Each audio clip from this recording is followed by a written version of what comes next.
Siyanamukela kuvideo yokubhalisa ngobuchwepheshe lapho sizokukhombisa khona ukuthi ungabhalisa kanjani njengomfundi oqalayo ukubhalisa. Vula isiphequluli sakho bese uya ku www.ukzn.ac.za. Leli yikhasi lase-UKZN. Chofa inkinobho engu Registration 2021. Bheka ezansi bese ukhetha ikolishi ofisa ukubhalisa kulo. Funda imininingwane enikezwe yikolishi maqondana nokubhalisa.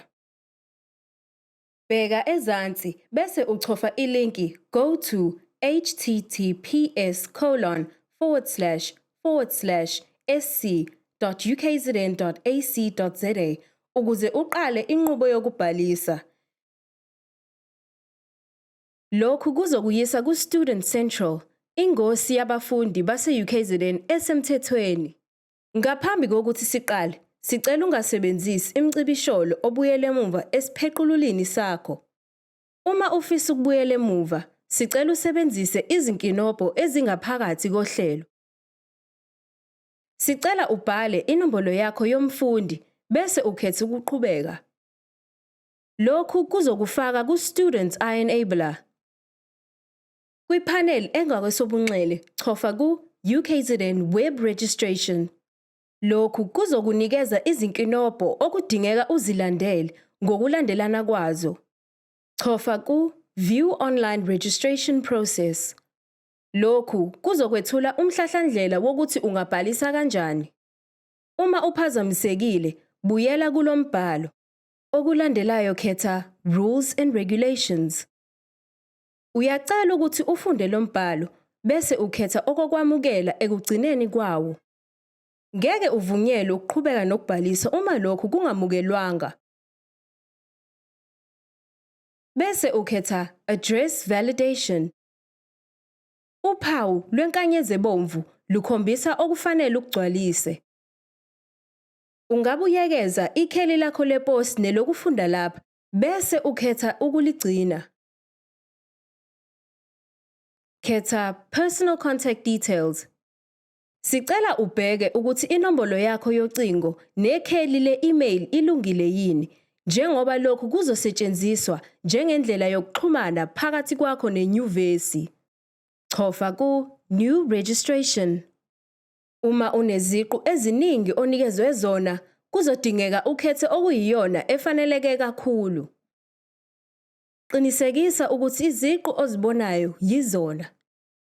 Khetha izifundo zakho uma kudingeka nesimo sakho somsebenzi. Uyacelwa uqaphele ukuthi ukukhetha ukuthi uyasebenza kusho ukuthi uqashwe ngokuphelele. Chofa Save and Continue. Uzobona wonke ama-module akhona ongawathola. Uyacelwa ukuba uqaphele ukuthi kungenzeka ungayitholi impendulo ngokushesha. Uzothola i-email ekwazisa ukuthi isikhona impendulo. Sicela ubuyele ekhasini lokubhalisa bese ubheka. Ngaphansi kwegama lakho nenombolo yomfundi, sicela uqinisekise ukuthi yonke imininingwane yakho ibhalwe ngendlela. Inombolo engakwesokudla, inombolo ephezulu yama-credits odinga ukuwabhalisela.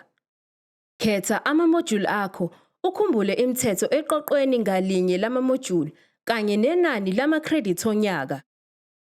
Uhlelo kusebenza luzobhala amaphutha uma wephula noma yimuphi umthetho. Khetha amabhlokhu okuhlela izikhathi nge-module ngayinye ekhethiwe.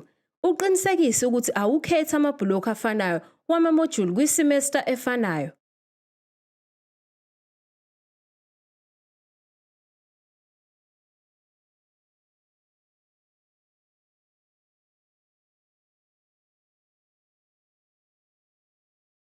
Bheka ukuthi wasebenzisile wonke ama-credits akho ongawathola. Uma wenelisekile ngokukhetha kwakho, chofa u-Save and Continue noma Previous ukubuyela emuva ku-screen esisodwa noma ku-Restart Process ukuze ubuyele ekhasini leziqu. Uma kunamaphutha e-credit, kuzodingeka ukuthi ucele imvume ngokukhethile. Ngalesi sikhathi ungaphuma bese ulinda inyuvesi ikuthumele i-email enelink yokubhalisa entsha. Abafundi abanombala oluhlaza abangenamaphutha okubhalisa bazoqhubeka. Uma isicelo sesigunyaziwe noma umfundi onombala oluhlaza ekhethe izimfundo ngempumelelo kwangenzeka amaphutha, uzoya ekhasini lapho engafaka khona amadokhumenti. Amanye amadokhumenti akho kungenzeka ukuthi aseke afakwa. Uhlu lwamadokhumenti luzokhonjiswa ekhasini. Bheka bese ufaka ifayili le-PDF njengoba kudingeka. Uma kukhona ofisa ukukusho, ungakubhala lapha.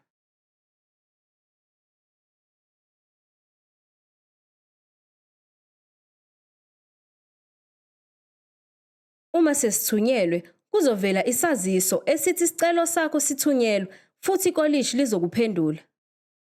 Kungakho kubalulekile ukuthi usinike ikheli le-email elifanele.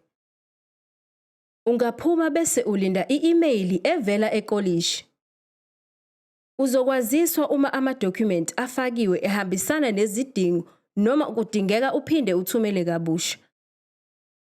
Uma ungena ohlelweni lokubhalisa kokuqala ngaphambi kokuba i-email ithunyelwe, uzothola isaziso esithi linda i-email ekolishi lakho.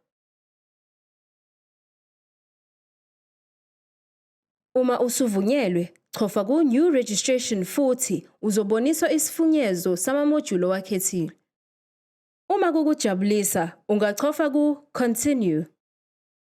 Uma kungakujabulisi okukhethile, ungachofa Restart Process. Ngemva kwalokho uzonikezwa ikhasi elibonisa izindleko zokubhalisa kwakho. Chofa ku-Accept Registration uqedele ukubhalisa kwakho. Uyacelwa uqaphele ukuthi kungahle kube nezinye izindleko inyuvesi ezokukhokhisa zona ezingaphezulu kwale mali. Ungaqala kabusha nenqubo uma ungajabule. Uma ujabulile ngokukhethile, ungachofa Accept Registration. Uma kukhona okushodayo, kuzovela iphutha. Chofa View Error ukuze ubone ukuthi yimaphi amaphutha akhona. Isibonelo, uma unephutha le-Financial Clearance, uzodinga ukuxhumana nabezezimali ukusula okokuvimbile. Ungaphuma bese uxhumana nomnyango ofanele. Kuleli qophelo, ukukhetha kwakho kuzogcinwa kuhlelo kusebenza, futhi uzobhaliswa uma okuvimbile sekususiwe. Uma kungekho okuvimbile, uzothola umyalezo othi manje usubhalisiwe. Uma ufisa, ungaprinta ubufakazi bokubhaliswa noma ukufingqwa kwezindleko bese uyaphuma. Lapho kuvimbile sekusuliwe, ungangena ngemvumo bese uchofa New Registration futhi. Uzoyiswa ekhasini elifingqiwe. Chofa Continue. Uzoyiswa ekhasini lokuninganiselwa kwezindleko zokubhalisa. Ngemumva kwalokho uzokwazi ukukhetha Accept Registration. Kuzovela umyalezo othi ubhalise ngempumelelo. Chofa Close. Ngemumva kwalokho uzobe usubona amamodyuli owabhalisele isemester eyodwa nesemester eyesibili. Uyakwazi ukuprinta lokhu futhi ukugcinele amarekhodi akho. Buyela emumva kwesokunxele ohlangothini olwehlayo. Chofa ku-Statement of Current Registration. Uyakwazi futhi ukuprinta lesi sitatimende. Ungaphuma. Usuqedile ukubhalisa. Wenze kahle. Sesilindele ukukubona ngo-2021.